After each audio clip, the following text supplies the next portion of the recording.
In upstate New York, about an hour, less than an hour's drive west of Albany, New York, is the Shrine of the North American Martyrs in Auriesville, New York.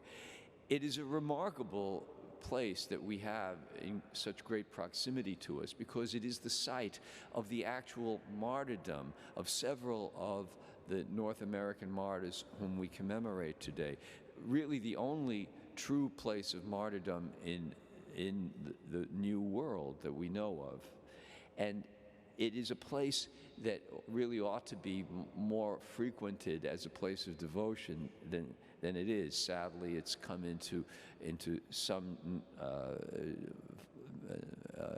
people don't know about it very much anymore. But it is a remarkable place to make as a place of pilgrimage or a devotion, and not far from New York City, where we are. It's a remarkable place. Today is the feast of those North American martyrs.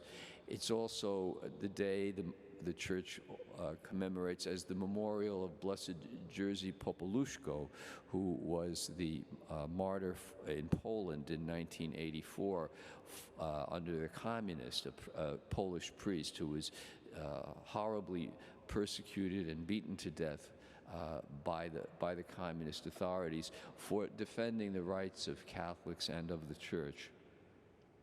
Even though their lives were separated by 3 centuries and by over 4,000 miles, these martyrs whose feast is today are animated by the very same impulses and expressions of faith that we find in today's scripture, where St. Paul speaks about the fact that he has become a minister by the gift of God's grace that was granted to him in accord with the exercise of God's power.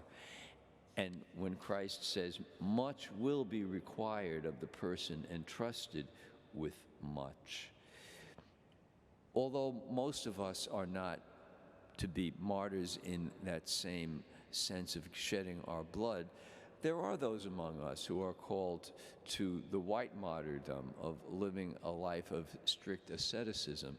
And certainly all of us are called to what we might think of as the green martyrdom of the sacrifices we are called to make in everyday life. Many of them very real, many of them difficult sacrifices in order to be faithful disciples. Martyrdom means to give witness to what we believe. Christ calls all of us to do that. We too would be well advised to keep in mind these words of today's gospel. Much will be required of the person entrusted with much.